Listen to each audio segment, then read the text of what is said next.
Assalamualaikum warahmatullahi wabarakatuh.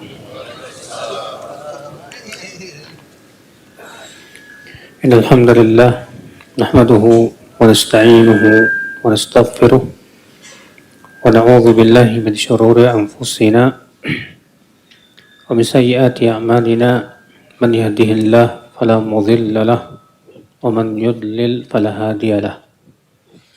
Asyhadu an la ilaha illallah wahdahu la syarika lah wa asyhadu anna Muhammadan abduhu wa rasuluh. Qala Allah Ta'ala fi kitabihil karim, ya ayyuhalladzina amanu taqullaha haqqa tuqatih wa la tamutunna illa wa antum muslimun, amma ba'd. Kita lanjutkan ayyuhal ikhwah. Kita masuk ke hadis nomor 41. Itu perkataan Ibnu Mas'ud. An Ibnu Mas'udin radhiyallahu anhu qala, al-iqtisadu fi sunnah ahsan min al-ijtihadi fil bid'ah. Rawahul Hakim mauqufan wa qala isnaduhu sahihun ala syartaihima. Dari Abdullah bin Mas'ud, semoga Allah meridainya, ia berkata, al-iqtisad. Iqtisad artinya bersikap sedang, biasa-biasa aja. Fis sunnah, di dalam sunnah, artinya di dalam melaksanakan apa? Sunnah. Ahsan, lebih baik. Minal ijtihad, dari bersungguh-sungguh. Fil bid'ah, di dalam bid'ah. Artinya di dalam melaksanakan apa? Bid'ah. Maksud beliau, ya, orang yang amalnya nggak banyak tapi sesuai sunnah, itu lebih baik daripada orang yang amalnya banyak, ya, tapi tidak sesuai dengan apa? Sunnah, bid'ah. Kenapa demikian, saudaraku? Karena bid'ah itu tidak akan diterima oleh Allah. Rasulullah SAW sabda, man amila amalan laisa alaihi amruna fahuwa raddun. Siapa yang mengamalkan suatu amalan yang tidak ada di atasnya perintah kami, maka ia tertolak. Maka dari itu, saudaraku sekalian, kalau kita bandingkan dengan orang yang melaksanakan sunnahnya sedikit tapi sesuai dengan sunnah, tentu itu lebih baik. Ya. Ini menunjukkan, akhi, untuk senantiasa kita berpegang kepada apa? Sunnah. Dan kita berusaha amal kita, ibadah kita sesuai dengan tuntunan Rasulullah Sallallahu Alaihi Wasallam. Maka atas dasar itu, Pak, berarti bagaimana caranya agar amal ibadah kita itu sesuai dengan sunnah? Tentu caranya tiada lain adalah dengan mencari dalil. Dengan mencari apa? Dalil dari hadis-hadis yang sahih. Karena tidak mungkin, akhi, sesuatu amal itu sesuai dengan sunnah kalau kita tidak tahu dalilnya apa. Sebatas ikut-ikutan saja. Iya. Itu bukanlah ilmu.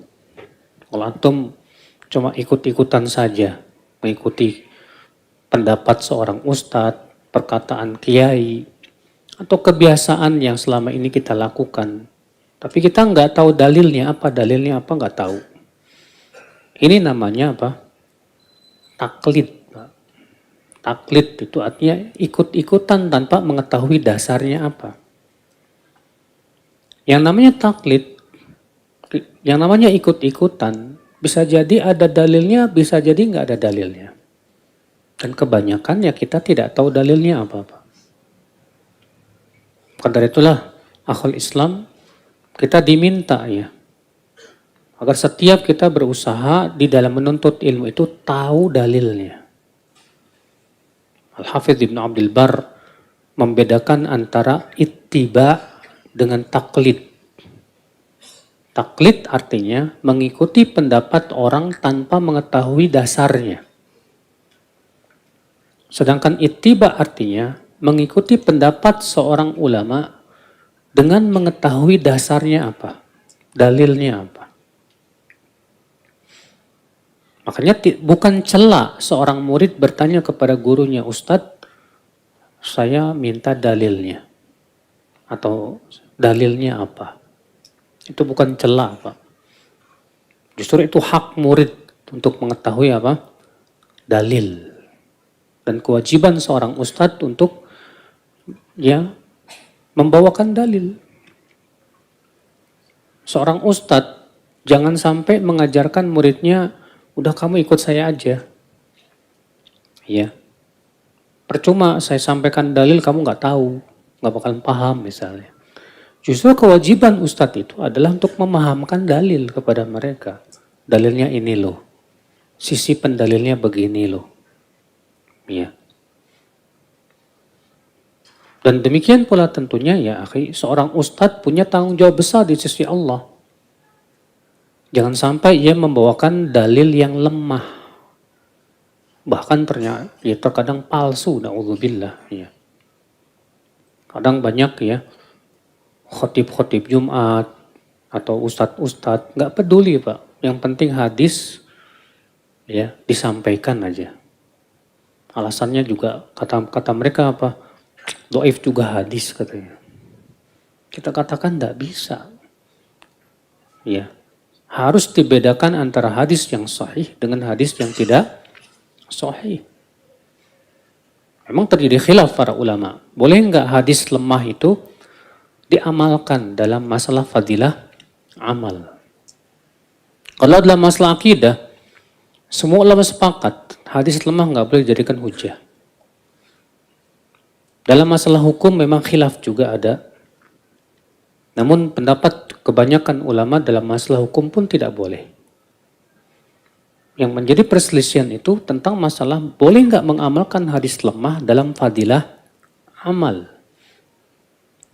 Kebanyakan ulama membolehkan tapi dengan 3 syarat kata Ibnu Hajar. Ya. Apa syaratnya? Yang pertama apa? Lemahnya tidak boleh sangat lemah. Tapi lemahnya ringan. Yang kedua, ya, boleh mengamalkannya kalau ada dalil lain yang menguatkan. Contoh misalnya, tentang hadis siwak.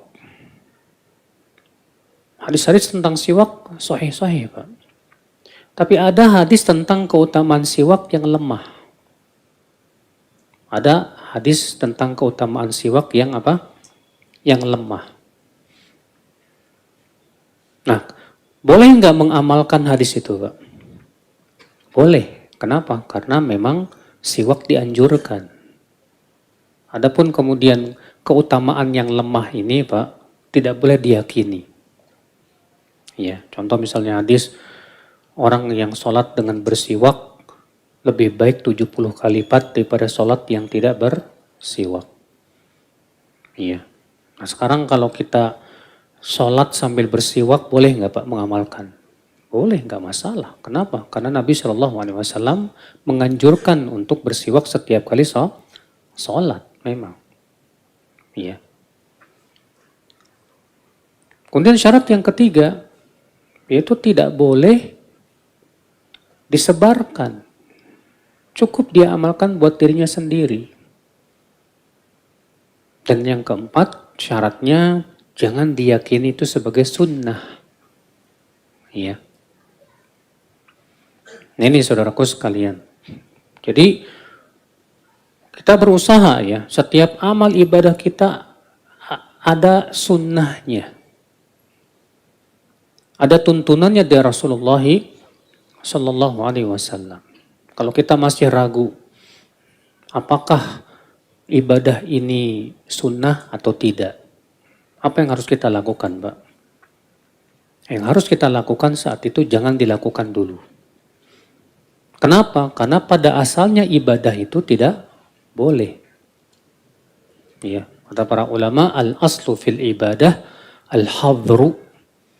Pada asalnya ibadah itu tidak boleh dilakukan sampai ada dalil yang apa? Memerintahkan. Nah, sekarang ya, antum bingung. Hadisnya diperselisihkan, ada yang mengatakan dhaif, ada yang mengatakan sahih. Saya masih bingung nih.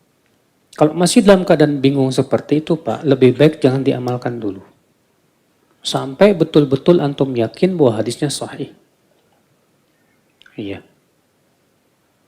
Nah, ini saudaraku sekalian, karena agama kita itu tidak berdasarkan sesuatu yang sifatnya meragukan, Pak. Sedangkan taklid itu meragukan. Antum cuma ikut-ikutan doang, nggak tahu dasarnya, meragukan. Iya. Demikian pula hadis dhaif juga meragukan. Maka kalau kita ragu terhadap suatu ibadah, kata Rasulullah SAW apa? Dak mayari buka. Tinggalkan yang ragu. Ambil yang yakin. Nah ini akal Islam, azani Allah wa yakum. Karena banyak sekali ya perkara-perkara yang terkadang kita masih ragu nih Pak. Ini termasuk sunnah apa? Enggak gitu Pak. Iya. Dalam masalah ibadah ya. Kalau dalam masalah ibadah ini, kalau kita masih ragu, sekali lagi kaidahnya apa? Tinggalkan yang ragu. Pada asalnya ibadah itu hukumnya apa? Nggak boleh. Berarti jangan diamalkan sampai ada dalil yang memboleh. Antum misalnya ya beragu tentang sholat tasbih. Ada yang mengatakan sholat tasbih hadisnya dhaif. Ada yang mengatakan sholat tasbih hadisnya apa? Hasan. Saya bingung nih, ragu. Sunnah nggak sih sholat tasbih itu? Jangan diamalin dulu kalau gitu. Sampai antum cari lagi ya berbagai macam apa? Ya,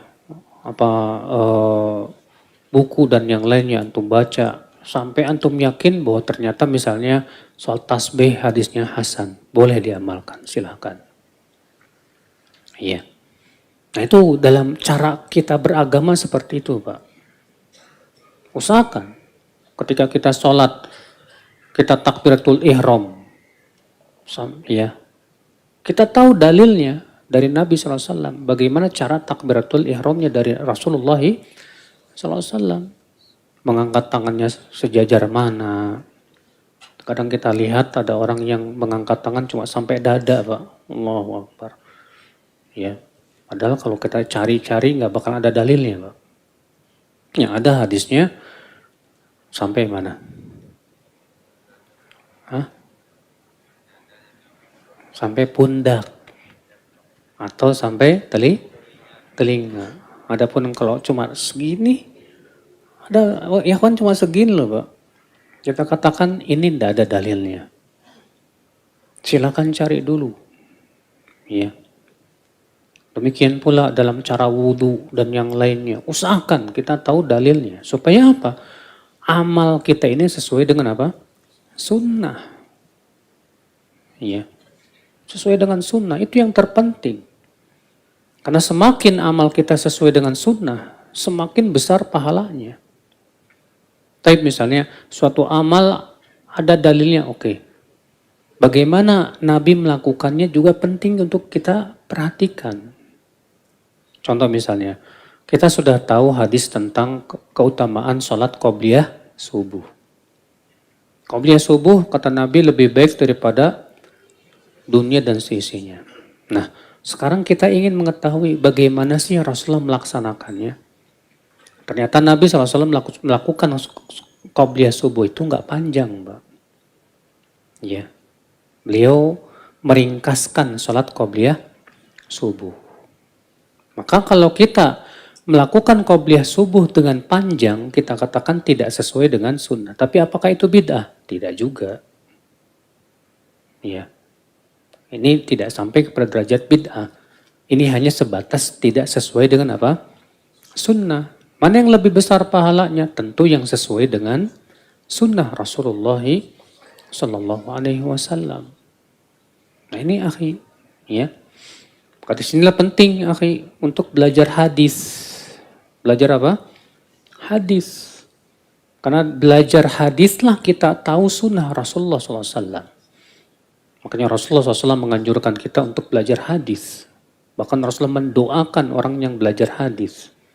Rasulullah bersabda, "Naddarallahu mra'a sami'a maqalati fahafidhaha wa wa'aha wa addaha kama sami'." Semoga Allah memberikan cahaya kepada wajah orang yang mendengarkan sabdaku. Lalu ia menghafalnya, lalu ia memahaminya, lalu ia menyampaikannya. Masya Allah. Maka dari itu ya akhi, ya, kita berusaha untuk belajar sunnah. Pelajari sunnah sedalam-dalamnya. Ya. Jangan kita hanya sibuk dengan belajar fikih madhab tanpa tahu dalilnya. Karena kebanyakan fikih madhab itu terkadang nggak disebutkan dalil. Kekurangannya para ahli fikih itu Pak, kurang menguasai hadis.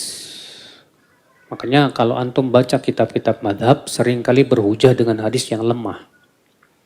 Makanya penting untuk menggabungkan dua ilmu. Apa itu? Yang pertama ilmu hadis, yang kedua ilmu fikih. Maka kata Imam Syafi'i, siapa yang menggabungkan dua hadis ini, qawiyat hujjatuhu, kuat hujahnya. Ya, biiznillah.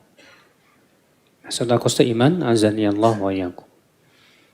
Jadi kata maksud al-iqtisadu fis sunnah, bersikap sedang, biasa-biasa saja, nggak terlalu banyak kita mengamalkan, tapi sesuai dengan apa? Sunnah. Khairun ahsan, lebih baik daripada ijtihad sungguh-sungguh, tapi apa? Dalam bid'ah. Dan anehnya Pak, orang banyak melakukan bid'ah itu sungguh-sungguh loh Pak. Buktinya aja, orang sampai sholat, mau loh sholat semalam suntuk, sebut dengan sholat nisfu Sya'ban tuh Pak. Sampai semalam suntuk kuat itu Pak. Padahal kan sholat nisfu Sya'ban itu kata Imam Nawawi hadisnya apa? Palsu. Bahkan Imam Nawawi mengatakan bahwa itu termasuk bid'ah dalam agama. Iya. Ada orang yang, Masya Allah, kalau berbuat bid'ah itu kuat sekali. Itu termasuk talbis iblis tentunya, saudaraku sekalian. Tapi giliran yang sesuai dengan sunnah, males-malesan. Memang demikian. Orang kalau sudah senang sama bid'ah, biasanya nggak senang sama sunnah. Iya. Dan orang kalau sudah mencintai sunnah, otomatis dia tidak akan mencintai apa? Bid'ah. Karena tidak akan bertemu dua cinta. Cinta sunnah dengan cinta bid'ah nggak bakalan ketemu selama-lamanya. Makanya berbahagia antum yang telah dijadikan oleh Allah mencintai sunnah. Berusaha untuk belajar sunnah. Berusaha untuk sesuai dengan sunnah. Dan berusaha menjauhi bid'ah. Wallahi itu nikmat yang besar sudah. Sampai-sampai Imam Ahmad mengatakan, la adri ala ayyi nikmataini farihtu. Aku tidak tahu atas dua nikmat mana yang aku bergembira. Atas nikmat Islam atau atas nikmat sunnah. Iya. Apalagi seorang pemuda Pak. Seorang pemuda itu kalau dipertemukan oleh Allah, guru yang sunnah ini pemberian yang luar biasa. Tapi kalau seorang pemuda dipertemukan dengan guru yang bid'ah, yang mengajarkan kebid'ahan, wallahi itu musibah buat dia. Akhwat Islam. Iya. Jadi hati-hati dengan yang namanya bid'ah itu, akhi. Ya, ustadz sunnah selalu mewanti-wanti hati-hati bid'ah, hati-hati bid'ah. Iya. Kenapa? Karena sudah kita sampaikan kemarin. Apa saja bahaya bid'ah di dalam agama kita. Ya, di antaranya tadi bid'ah tidak akan diterima oleh Allah. Bid'ah menghapus sunnah. Bid'ah ya menjadikan kemurnian Islam itu tercoreng. Bid'ah menikam syahadat Muhammad Rasulullah. Ya. Yang harusnya kita ittiba kepada Rasulullah, ini akhirnya kita malah senang berbuat bid'ah, membuat sesuatu yang tidak ada tuntunannya dari Rasulullah Sallallahu Alaihi Wasallam. Akhwal Islam, saudaraku sekalian. Ya. Memang kalau udah berbicara masalah bid'ah, banyak orang nggak suka, Pak. Kenapa? Karena ya mau tidak mau kita berbicara tentang banyak ritual yang ternyata bid'ah gitu di masyarakat kita. Sementara masyarakat kita nggak mau disalahin, enak aja. Masa amalan saya dari kecil dianggap bid'ah? Ya, berarti saya neraka dong. Ya, itulah ya akhwal Islam. Padahal menghukumi sesuatu itu bid'ah bukan artinya pelakunya pasti apa? Neraka. Masalah neraka itu urusan Allah. Tapi pelaku bid'ah terancam masuk neraka. Sebagaimana sudah kita jelaskan kemarin bagi yang hadir, ya. Ikhwatal Islam azan ya Allah wa yakum. Nah ini ya kata beliau, jadi bersikap sederhana, biasa-biasa saja, tapi sesuai dengan sunnah. Itu lebih baik daripada sungguh-sungguh tapi nggak sesuai dengan sunnah alias bid'ah dalam agama. Na'udzubillah. Kita masuk hadis 52. Wa an Abi Ayyub Al-Ansari an Auf bin Malik qal kharaja alaina Rasulullah sallallahu alaihi wasallam wa huwa mar'ub.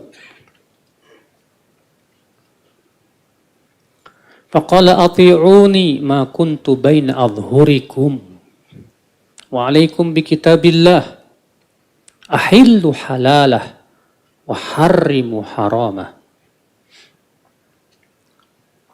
Rasulullah SAW keluar kepada kami dalam keadaan ketakutan.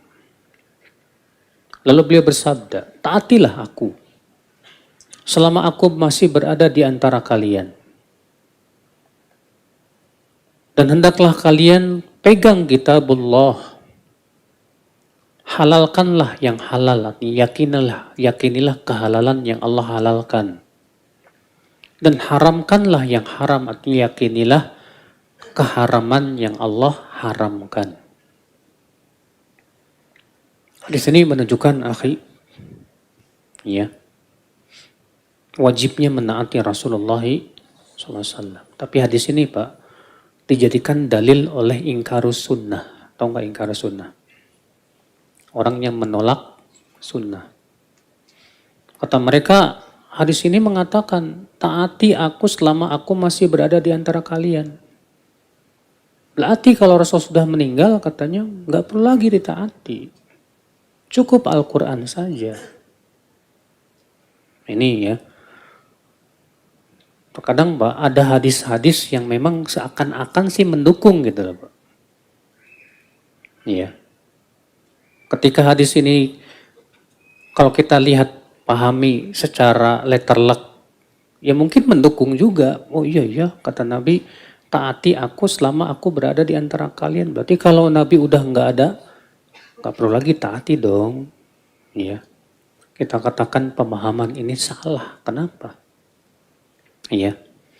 Karena pertama, dalam menafsirkan hadis kita jangan melihat satu hadis tanpa melihat hadis yang lain. Ayat-ayat Al-Quran yang menyuruh kita menaati Rasul banyak.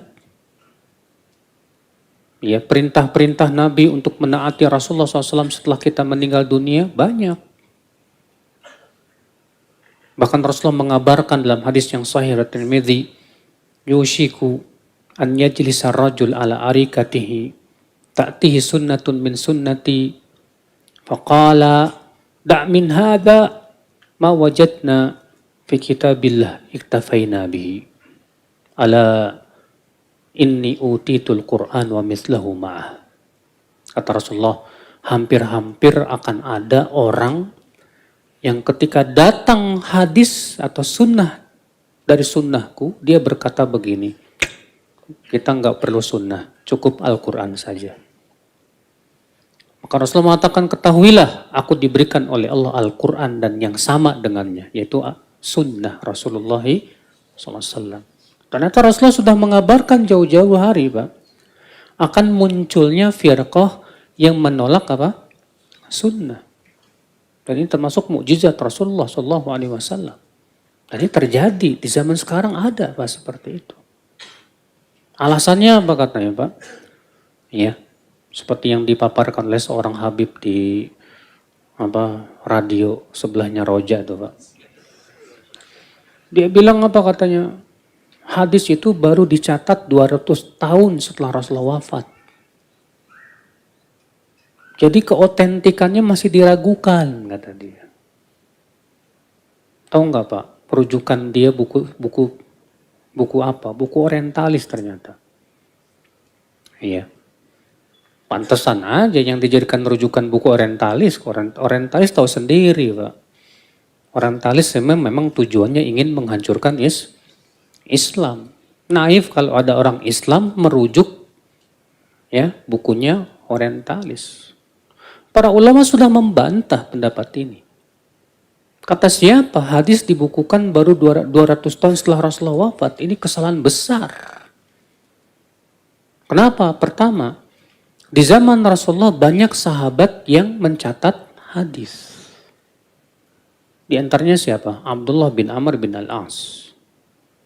Dalam riwayat Tabrani beliau berkata, "Kuntu aktubu kulla sama sami'tu min Rasulullah SAW." Dahulu aku menulis semua yang Rasulullah SAW sampaikan. Fazajarani ba'du ashabi Rasulullah SAW. Rupanya sebagian sahabat ada yang memarahiku dan berkata, "Kaifa taktub kullama sami'tahu min Rasulullah SAW wa huwa bashar." Ya. Yatakallam fil ridha wal ghadab. Bagaimana kamu mencatat semua yang kamu dengar dari Rasulullah? Beliau kan manusia biasa. Beliau bisa saja bicara ketika ridha maupun marah. Fa'amsaktu anil kitabah. Semenjak itu aku tidak mencatat lagi, kata Abdullah. Tsumma sa'altu Rasulullah SAW. Kemudian setelah itu aku bertanya kepada Rasulullah tentang itu. Faqal, maka Rasulullah bersabda, uktub, tulis. Fawalladhi nafsi biyadih, ma kharaja min fiyya illal haq. Demi zat yang diriku berada di tangannya, tidak ada yang keluar dari mulutku kecuali apa? Kebenaran. Maka Abdullah bin Amr mencatat lagi, Pak. Berarti kan pencatatan hadis sudah ada nggak di zaman Rasulullah? Ada. Siapa lagi yang mencatat hadis? Ibnu Abbas. Ya, sampai disebutkan bahwa catatan hadisnya Ibnu Abbas itu sepenuh unta, Pak. Iya. Kemudian perkataan dia bahwa hadis baru dibukukan 200 tahun. Ini tak berbukti sama sekali. Yang pertama kali memerintahkan untuk membukukan hadis itu di zaman siapa? Umar bin Abdul Aziz. Beliau memerintahkan ulama di zamannya untuk membukukan hadis. Maka di antara yang mencatatnya yaitu Al-Imam Abdullah bin Ubaidillah yang disebut dengan yang terkenal dengan Ibnu Syihab Az-Zuhri. Ya. Dan beliau wafat tahun 125 Hijriah. Beliau wafat pada tahun 125 Hijriah. Berarti penulisannya sebelum itu. Dan waktu itu para sahabat masih banyak hidup. Maka ini Masya Allah memang ya. Musuh-musuh Islam itu berusaha bagaimana meragukan apa? Sunnah. Iya. Makanya akhwat Islam azan ya Allah wa yakum. Adapun kita alhamdulillah. Siapapun yang belajar ilmu hadis Pak. Dia akan melihat bahwa hadis ini termasuk yang dijaga oleh Allah Subhanahu wa taala. Bagaimana para ulama membela hadis Rasulullah, menjaga hadis Rasulullah betul-betul dengan sungguh-sungguh, Pak, memilih, kemudian mengklasifikasikan perawi-perawinya. Ini perawi yang thiqah, perawi yang dhaif, perawi ini. Syarat-syarat seorang perawi thiqah juga tidak mudah. Bagaimana cara membawa hadisnya diperhatikan. Sampai buku hadisnya pun diperiksa sama mereka, Pak. Mereka hafal betul ya siapa perawi, guru-gurunya siapa, murid-muridnya siapa, kemana saja dia menuntut ilmu, tahu mereka. Sampai dalam majlis taklim saja betul-betul diperhatikan. Si fulan ketika mendengar hadis ini tidur, dicatat. Si fulan ketika mendengar hadis ini ngobrol dicatat. Sampai demikian mereka membela hadis Rasulullah Sallallahu Alaihi Wasallam, ada sanad. Haddatsana fulan an fulan an fulan dari Rasulullah Sallallahu Alaihi Wasallam. Kenapa Pak orang-orang musuh-musuh Islam itu berusaha untuk menikam hadis? Karena ilmu hadis ini memang keistimewaan umat Islam, nggak dimiliki oleh agama lain. Antum periksa dalam agama Kristen mana ada sanad?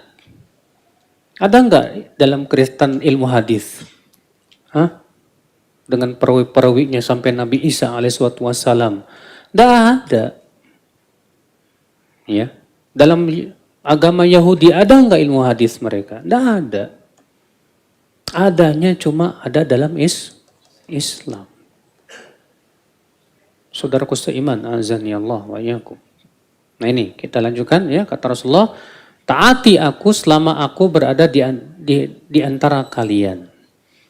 Ya, apakah mafhum mukhalafahnya berarti kalau aku tidak ada jangan ditaati, mafhum mukhalafah ini tidak berlaku. Kalau bertabrakan dengan mantuk. Ya.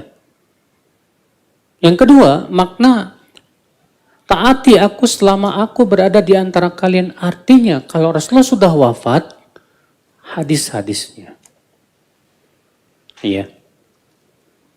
Wa'alaikum bikitabillah, dan hendaklah kalian berpegang kepada kitabullah. Nah ini yang dijadikan dalil oleh orang-orang ingkarus sunnah. Katanya cukup kalian berpegang kepada kitabullah saja. Iya. Maka kita katakan ya akhi, berpegang kepada Al-Quran mengharuskan kita berpegang kepada sunnah. Kenapa? Karena Al-Quran menyuruh kita untuk apa? Berpegang kepada sunnah. Pernah ada seorang wanita mendatangi Abdullah bin Mas'ud. Apa kata wanita ini? Balaghani annaka tal'an ya an-namisah wal mutanammisah al-wasilah wal mustawsilah. Sampai kepadaku bahwa kamu melaknat wanita yang menyambung rambut dan yang minta disambung rambut. Dan wanita yang mencukur bulu alis. Ya. Apa benar itu? Kata Abdullah bin Mas'ud, betul. Apa kata wanita ini? Ini qad qara'tul Qur'an.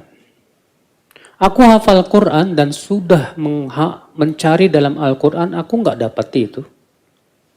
Apa kata Abdullah bin Mas'ud? In kunti qara'ti faqad wajadti. Kalau kamu memang hafal Quran, kamu harusnya dapat dong ayatnya. Kata wanita, itu yang mana? Kata Abdullah bin Mas'ud apa? Itu firman Allah, wa ma atakumur rasulu fakhudhuh wa ma nahakum anhu fantahu. Apa-apa yang diperintahkan oleh Rasul, ambil. Dan apa-apa yang dilarang oleh Rasulullah, tinggalkan. Wa qad la'ana Rasulullah SAW, dan Rasulullah SAW melaknat wanita yang seperti itu. Lihat, subhanallah, Ibn Mas'ud membantah wanita tersebut, Pak. Iya. Bahwa dalam Al-Quran ada perintah untuk menaati apa? Rasul. Bagaimana kita menaati Rasul? Tentu dengan cara mempelajari hadis-hadis Rasulullah Sallallahu Alaihi Wasallam.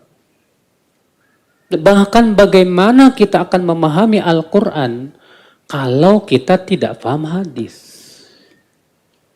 Sementara di Al-Quran tidak ada kan? Cara sholat dari takbiratul ihram sampai salam, tidak ada. Dalam Al-Quran tidak ada sholat zuhur 4 rakaat, sholat asar 4 rakaat, tidak ada. Dalam Al-Quran nggak dijelaskan apa bacaan ketika ruku dan sujud, nggak ada. Adanya di mana, Pak? Cuma dalam hadis. Maka orang yang mengingkari sunnah, terus cara sholatnya gimana? Iya. Nah ini saudaraku sekalian, Azani Allah wa iyyakum.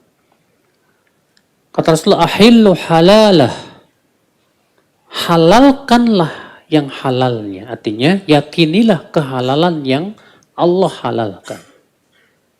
Karena siapa yang meyakini keharaman yang Allah halalkan, maka pelakunya murtad dari agama Islam. Ya, termasuk ya pembatal keislaman, Pak. Yaitu meyakini kehalalan yang Allah haramkan. Atau meyakini keharaman yang Allah apa? Halalkan. Namun kalau ada orang yang dia meyakini kehalalan yang Allah haramkan, ya, misal Allah haramkan arak, dia mengatakan apa? Halal. Maka yang seperti ini kita katakan apa? Ini orang murtad dari agama Islam. Kenapa? Karena dia jelas-jelas ya menentang Allah Subhanahu wa taala. Allah mengharamkan zina, terus ada orang bilang zina halal, nggak apa-apa. Iya. Allah mengharamkan makan riba, lalu ada orang mengatakan riba halal. Demikian pula sebaliknya, Allah mewajibkan sholat, lalu dia mengatakan sholat nggak wajib. Maka yang seperti ini termasuk pembatal keislaman. Ya. Maka yang Allah halalkan wajib kita apa? Yakini kehalalannya. Dan yang Allah haramkan wajib kita yakini apa? Keharamannya. Namun Pak, antara yang halal dan haram ini ada perkara yang samar. Kata Rasulullah Pak, al-halalu bayyin wal haramu bayyin. Wa bainahuma umurun mushtabihat. La ya'lamuhunna katsirun minan nas. Yang halal jelas, yang haram jelas. Dan antara keduanya ada perkara-perkara yang samar. Samar maksudnya gimana? Masih samar nih halal apa haramnya gitu loh Pak. Banyak orang tidak mengetahuinya. Maksudnya Nabi mengatakan banyak orang tidak mengetahuinya, artinya banyak juga yang tahu gitu loh Pak. Karena kesamaran itu ya tergantung kepada ilmu. Semakin antum ilmunya kurang, kesamarannya banyak Pak. Semakin ilmunya kuat dan dalam, insya Allah banyak perkara yang jelas. Makanya sesuatu itu jelas atau samar, itu tergantung keilmuan antum. Ya. Bagi seseorang, ini samar, syubhat. Tapi bagi yang lain, enggak syubhat. Contoh misalnya, antum ada yang bilang katanya makanan ini mengandung gelatin babi. Ketika antum mendengar ini, muncul nggak keraguan, Pak? Keraguan berarti syubhat nggak, Pak? Syubhat, samar jadinya. Ini halal atau haram. Tapi orang yang paham tentang makanan itu, dan dia sudah pelajari, sudah kaji, dan ternyata bukan gelatin babi misalnya, tapi gelatin sapi misalnya. Bagi dia bukan syubhat. Makanya syubhat itu sifatnya relatif, Pak. Iya. Sesuatu yang samar itu sifatnya apa? Relatif. Terkadang bagi seseorang samar, tapi bagi seseorang yang lain tidak samar. Iya. Makanya akal Islam kalau sudah jelas kepada kita itu halal, dalilnya jelas, wajib kita yakini itu hukumnya apa? Halal. Tidak boleh diharamkan kecuali apabila ada dalil. Iya. Demikian pula kalau sudah jelas kepada kita dalilnya bahwa itu haram, wajib kita yakini keharamannya, saudaraku. Tapi terkadang Pak, ada hal-hal yang itu tersembunyi oleh banyak manusia. Makanya para ulama membedakan antara perkara yang sudah sangat jelas dengan perkara yang masih apa? Samar. Contoh misalnya, kita meyakini dengan dalil-dalil yang sahih musik haram. Tapi bagi sebagian orang masih syubhat buat dia Pak. Karena banyaknya dai-dai yang mengatakan musik boleh. Lalu mereka membawakan argumentasi, ya, alasan-alasan yang menurut mereka itu kuat, padahal sebetulnya lemah gitu Pak. Lalu ada orang yang karena terkena syubhat itulah orang itu berkata apa? Musik boleh nggak apa-apa.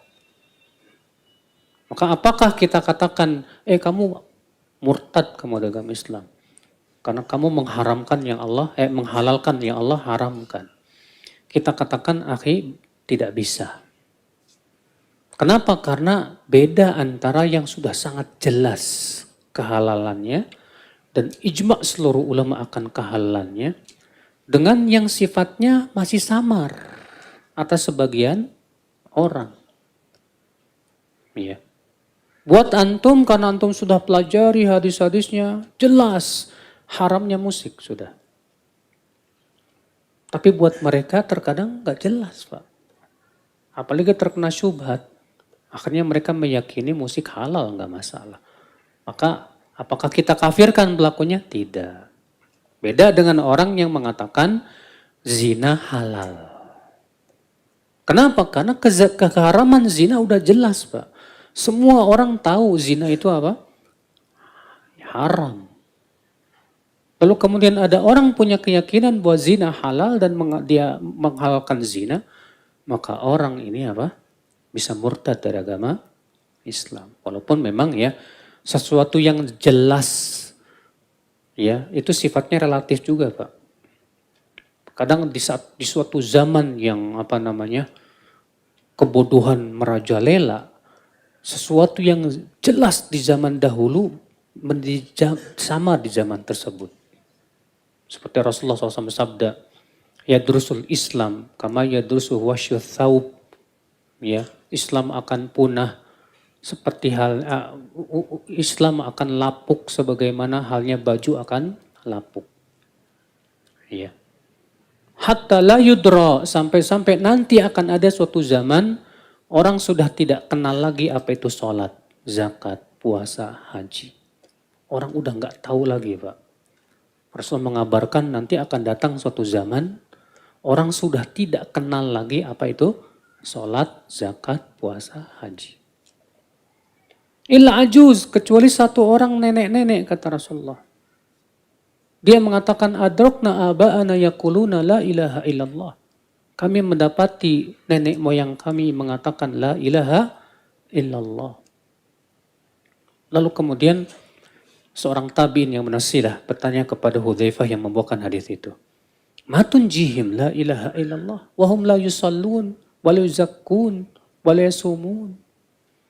Apa manfaatnya la ilaha illallah sementara mereka tidak sholat, zakat, puasa, haji? Apa kata Hudzaifah? Tunjihim minan nar.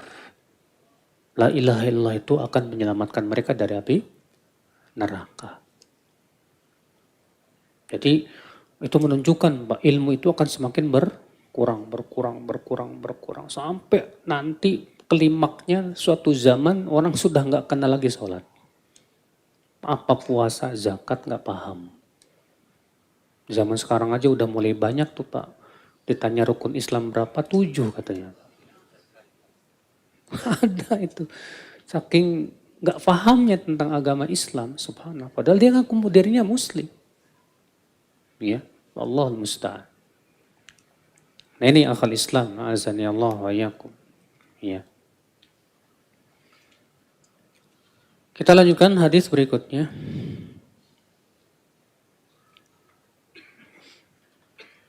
Wa an Abis ibn Rabi'ah qala ra'aitu Umar ibn al-Khattab radhiyallahu anhu yuqabbilu al-hajar yani al-aswad wa yaqulu inni la a'lam annaka hajarun la tadur wa la tanfa' walaula anni ra'aitu Rasulullah SAW yuqabbiluk ma qabbaltuk.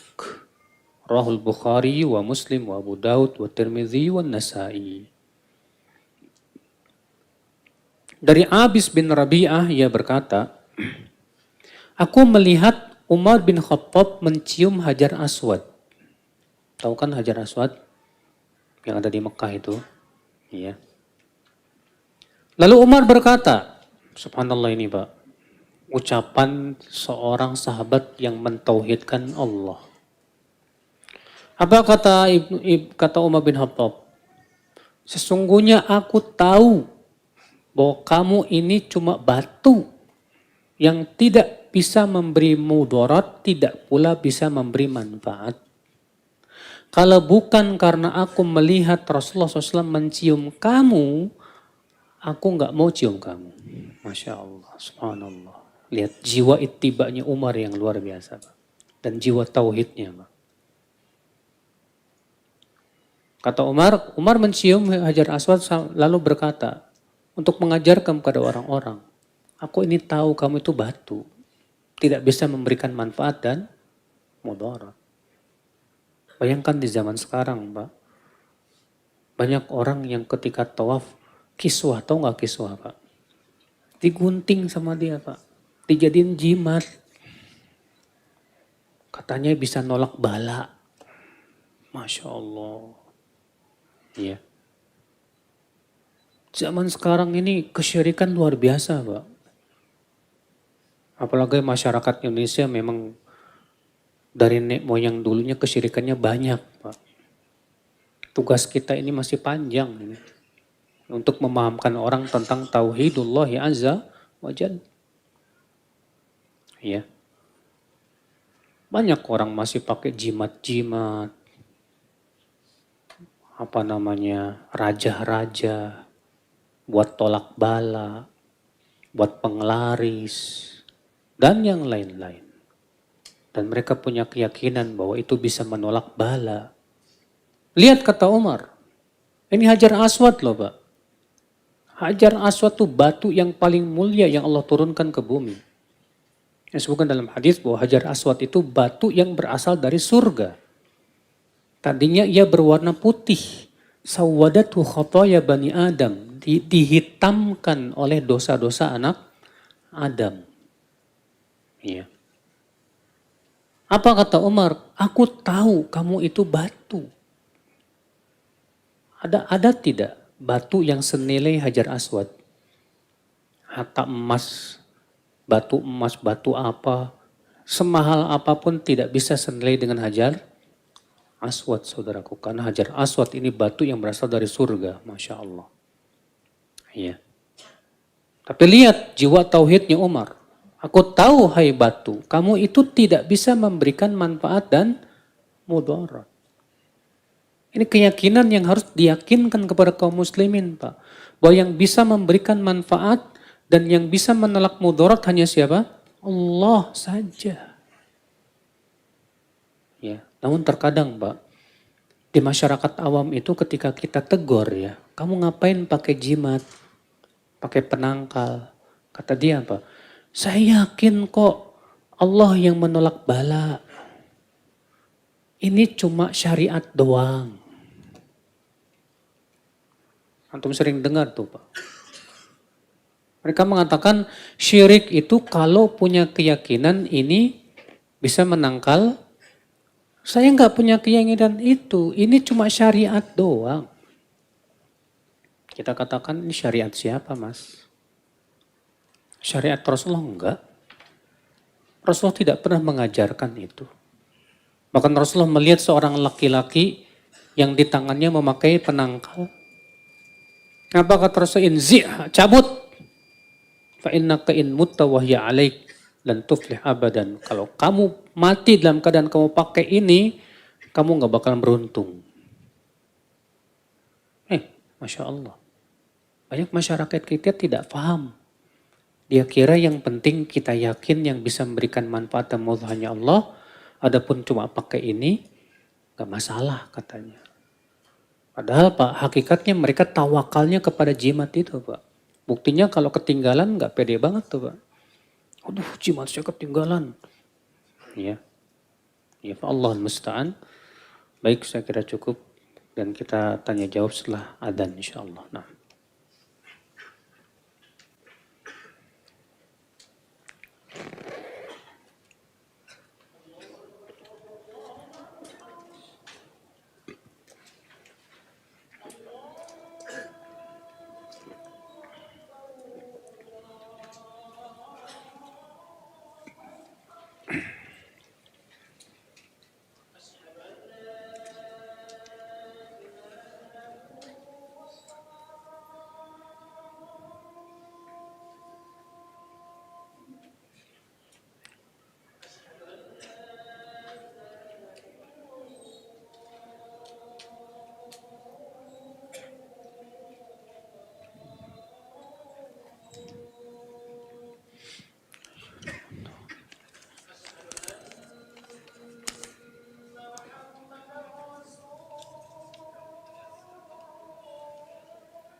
apabila Anda yang masih fakir ilmu ingin memberitahu kalau perbuatan itu bid'ah gimana? Kalau antum masih fakir ilmu mendingan antum belajar dulu. Sebab ketika antum memberitahu tapi nggak pakai ilmu, yang ada berantem, Mbak. Iya. Jadi antum harus pelajari dulu suatu perkara itu misalnya bid'ah. Pelajari dulu bid'ahnya dari sisi apa. Siapa ulama yang mengatakan itu bid'ah? Apa hujah-hujah mereka yang mengatakan itu boleh? Setelah antum pelajari betul syubhatnya dan yang lainnya. Karena kan orang yang berbuat bid'ah itu pasti akan nyari-nyari apa? Dalil, Pak. Untuk membenarkan perbuatannya. Antum penting untuk perdalami dulu masalah itu. Setelah antum perdalami betul, antum melihat dalil-dalil dan bagaimana cara membantah mereka, ya, antum bisa sampaikan baru kepada mereka. Namun tentunya Pak, dalam hal mengingkari kemungkaran, ingkari yang paling berat dulu masalah syirik misalnya. Dakwahi dulu kepada tauhid. Pahamkan dulu tentang bahaya apa? Syirik. Kemudian setelah itu kita pahamkan tentang pentingnya ittiba. Mengikuti Rasulullah SAW. Pahamkan juga kepada dia pentingnya apa? Ya, mengikuti pemahaman para sahabat Rasulullah SAW. Sedikit demi sedikit dulu. Setelah dipahamkan itu semuanya, baru kemudian kita sampaikan bahwa yang kamu lakukan ini bid'ah, buktinya begini, begini, begini, begini, begini. Antum bawakan itu hujah-hujahnya. Ya, dengan ilmiah. Bukan sebatas ngingkarin itu bid'ah, tapi antum nggak bisa apa-apa. Pas dia bawakan hujahnya, antum kelepek-kelepek, bingung. Ya, kenapa nggak punya ilmu? Karena untuk mengingkari kemungkaran, ya dengan lisan butuh kepada ilmu, Pak. Ya.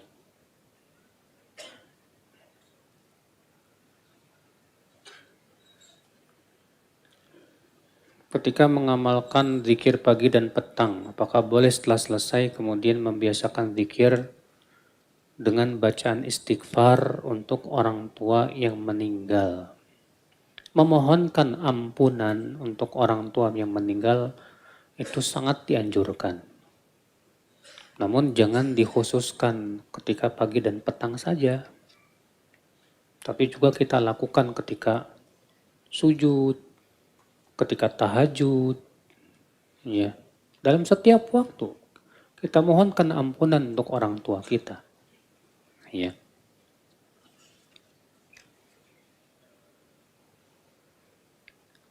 Kalau kita sudah ikut kajian sunnah, bolehkah mendengar ceramah-ceramah ustadz yang bukan sunnah? Nah, saya mau tanya, yang bukan sunnah itu artinya apa? Ustadz yang bukan sunnah itu artinya apa? Ustadz yang tidak ngikutin sunnah. Kalau nggak mau ngikutin sunnah, masa mau antum ikutin? Iya. Kalau udah jelas ini ustadz nggak ngikutin apa? Sunnah. Antum tahu dia tidak ngikutin sunnah dan senangnya bid'ah. Buat apa antum dengarkan, Pak? Ya. Itu hanya antum, jangan sampai hati antum tuh kayak ini, Pak. Tong sampah. Semua dimasukin, Pak. Iya. Jangan, Pak. Di awal-awal kita menuntut ilmu, penting kita berhati-hati dulu. Sampai kokoh keilmuan kita. Iya. Karena antum sendiri tahu kan pepatah. Iya. Nila setitik merusak susu sebelanga. Nila setitik bisa merusak susu sebelanga. Demikian pula syubhat. Syubhat itu bisa merusak, Pak. Ya.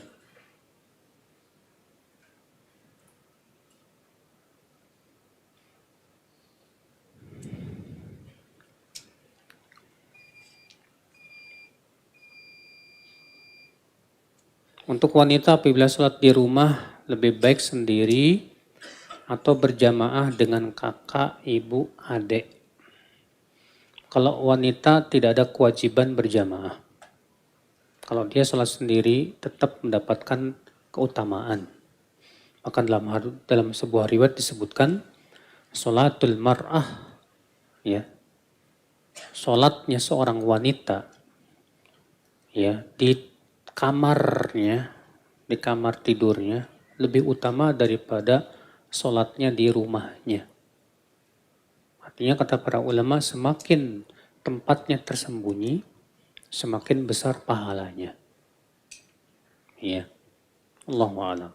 Tapi kalau dia mau berjamaah silakan, nggak masalah.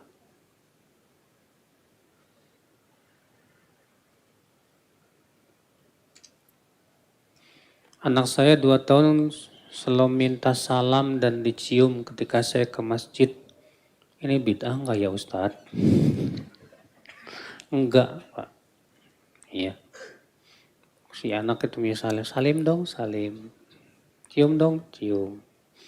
Dan Nabi SAW memang mengajarkan kita untuk mencium anak kita sebagai kasih sayang. Iya. Ada orang Arab Badui melihat Rasulullah mencium Hasan dan Hussein. Apa kata orang Arab Badui ini? Saya punya 10 anak, tidak ada satupun yang saya kecium. Kata Rasulullah apa? Man la yarham la yurham. Siapa yang tidak sayang, dia tidak akan disayangi nanti. Artinya kalau kita tidak menyayangi anak kita ketika kecil, kelak setelah besar anak kita pun tidak akan menyayangi kita. Ya.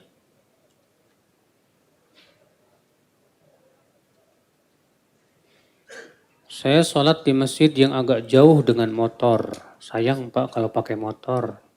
Mendingan jalan kaki. Kenapa? Karena keutamaan hadis-hadis yang menyebutkan tentang pergi ke masjid itu semuanya jalan kaki. Memang ada satu hadis riwayat tentang pakai kendaraan tapi hadisnya lemah. Ya. Ada 3 musola yang lebih dekat karena 2 musola kurang kondusif. 1 musola saya belum pernah coba.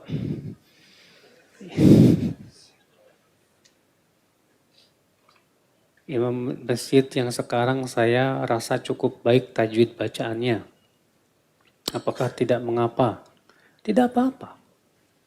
Selama memang imamnya bagus tajwidnya. Ya. Apalagi kalau sesuai dengan sunnah, Masya Allah.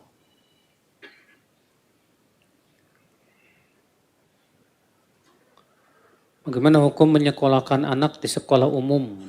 Karena biaya sekolah di sekolah sunnah mahal. Kalau sekolah umum Pak, apa Bapak tidak khawatir? Pertama ikhtilat laki-laki perempuan. Iya. Nah sekarang kalau masalah sekolah sunnah mahal, apakah itu menjadi sebuah ganjalan atau batu sandungan untuk mendidik anak-anak sesuai dengan sunnah? Kan tidak. Iya. Anak-anak saya, ya, alhamdulillah, saya sekolahkan cuma tahfidz aja, Pak. Iya. Dan rata-rata kita didik di rumah sendiri. Ngapalin sendiri. Untuk ijazahnya, ya ikutin itu aja udah, PKBM selesai. Iya. Cuma masalahnya itu Pak, kita nih males buat ngajarin anak. Kitanya males buat ngajarin apa? Anak, mengandalkan harus sekolah sunnah. Sementara tuh nggak punya duit, sekolah sunnah rata-rata mahal misalnya. Walaupun sebetulnya tidak semua sekolah sunnah itu mahal. Ada juga yang bahkan gratis. Ya. Tidak dipungut biaya apapun. Ada yang alhamdulillah terjangkau. Tapi masalahnya antum melihatnya yang mahal-mahal aja. Ya. Pengen masuk yang bonafit, yang ini mahal. Bonafit ini mahal. Mau dimasukin yang nggak bonafit, takut. Nah itu salahnya antum. Ya. Banyak juga sebetulnya sekolah sunnah yang tidak mahal. Tinggal ya antumnya aja yang nggak tahu. Cuma masalahnya sudah terpatri di pikiran antum yang namanya sekolah sunnah pasti mahal, pasti mahal, pasti mahal. Akhirnya apa? Antum udah mundur duluan. Ya. Udah gitu antum terkena syubhat banyak ikhwan, Mbak. Yang selalu menyalah-nyalahkan sekolah sunnah, Mbak. Mahal, mahal, mahal. Sengaja digituin mahal, mahal, mahal, mahal. Supaya apa? Supaya orang nggak suka. Iya. Betul lah memang kita akui sebagian yang mahal ada betul. Tapi kita akan harusnya husnudon. Kenapa mahal? Bisa jadi karena ingin menjaga kualitas. Dia ingin gurunya gajinya besar. Supaya guru fokus mengajar. Sebab kalau guru gajinya kecil, dia sibuk cari duit. Dagang sana, dagang sini. Masa lagi ngajar, tahu-tahu ada yang mau beli. Kan bingung. Mendingan dicukupi, udah ente gajinya sekian.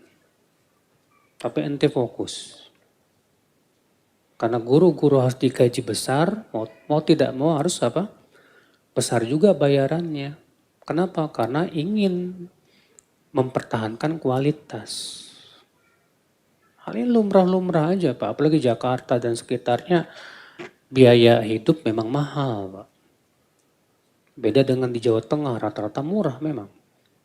Iya, karena memang di sana juga biaya hidup murah. Iya. Tapi alhamdulillah ada sekolah-sekolah yang gratis, Pak. Bahkan gratis, nggak masalah, nggak diminta sama sekali. Iya.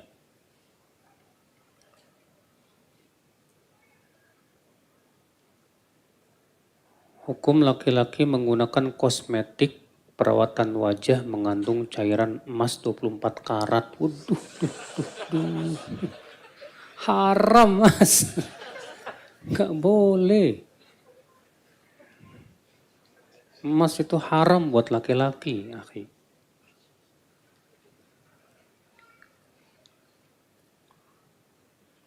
Pekan lalu seorang imam lupa sujud terakhir. Ketika setelah salam makmum sudah memberitahu, namun imam bilang, cuma satu kali sujud saja tidak mengapa. Ajib. Ini imam gak berhak, saya katakan gak berhak jadi imam mas. Seluruh ulama ijma sepakat. Kalau imam tidak paham fikih sholat, tidak boleh jadi imam. Walaupun dia hafiz Quran. Silakan baca dalam kitab Fathul Majid, Fathul Bari, Syarah Sahih Bukhari. Ya, Ibnu Hajar mengatakan demikian. Bahwa sebatas akro, hafal Quran, tapi tidak paham fikih sholat, semua ulama sepakat ijma dia tidak boleh jadi imam. Dia bilang cuma satu kali sujud tidak apa-apa, ajib. Sujud tuh rukun mas. Kalau rukun ditinggalin, akibatnya fatal. Apa? Dasar. Wah ini terlalu ini Pak. Iya. Imam ini sangat terlalu ini Pak. Harus diganti ini Pak. Ya harus diganti imam seperti ini. Ada sebagian makmum yang akhirnya nambah sujud sendiri. Ya. Iya. Nggak masalah kalau seperti itu. Karena masalahnya itu berhubungan dengan rukun Pak. Sedangkan rukun itu harus apa? Dilaksanakan. Iya.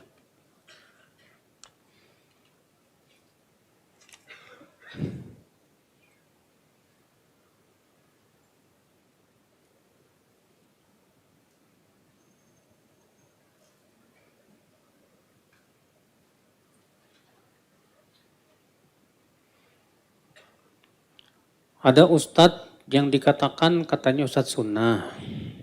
Tapi ada satu atau dua pendapatnya yang menyelisihi yang menyelisihi sunnah. Gimana nih Ustadz? Kata-kata menyelisihi sunnah ini luas Pak. Kalau menyelisihi sunnah dalam pokok-pokok agama, contoh, dia menyelisih sunnah dalam artian dia punya keyakinan khawarij.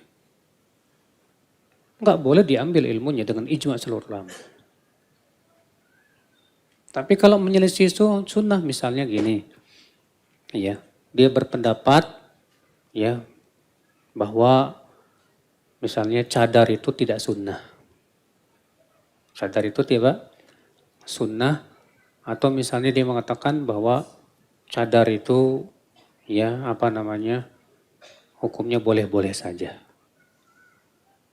Kita katakan ini tidak sesuai dengan sunnah. Justru para ulama mengatakan cadar itu kalau nggak wajib atau apa? Sunnah. Maka kita tanya dulu ustadz tersebut, ustadz antum mengatakan cadar itu mubah. Boleh saya tahu siapa yang menjadi pegangan antum dari para ulama? Sementara dalil-dalilnya banyak. Karena bisa jadi ustadz ini belum sampai kepadanya apa? Dalil. Maka pada waktu itu kita ingatkan dulu. Sampaikan dulu apa? Dalil, hujah, dan yang lainnya. Supaya si ustadz ini mau kembali. Mau merujuk begitu. Maka kalau dia mau rujuk, alhamdulillah. Tapi kalau dia nggak mau rujuk, padahal dalil sudah sangat jelas. Dan dia lebih ngikutin hawa nafsunya. Berarti dia termasuk pengikut hawa nafsu. Iya. Nah ini saudaraku sekalian. Jadi menghadapi orang yang menyelisih sunnah ini, kita lihat keadaannya. Kemudian kita berusaha untuk menegakkan hujah dulu, sampaikan dulu dalil-dalilnya, hujah-hujahnya. Iya, supaya dia paham. Karena yang namanya seorang ustadz, Pak, yang namanya keilmuan seorang ustadz pasti terbatas.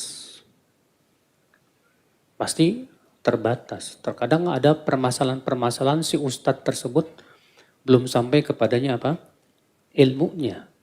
Sehingga dia berpendapat ternyata bertabrakan dengan dalil. Karena belum sampai kepadanya dalil.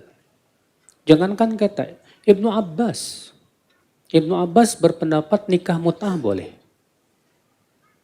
Gara-gara belum sampai kepada Ibnu Abbas hadis yang melarang nikah mut'ah.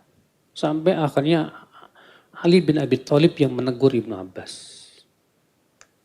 Kata Ali kepada Ibnu Abbas, innaka mru'un dhal. Kamu sudah tersesat dalam masalah ini.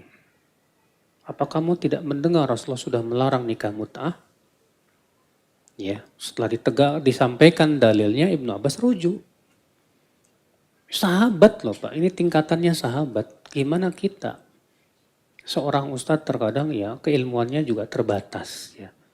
Maka yang lebih baik kita nasihati dulu, sampaikan dulu hujah, pahamkan dulu.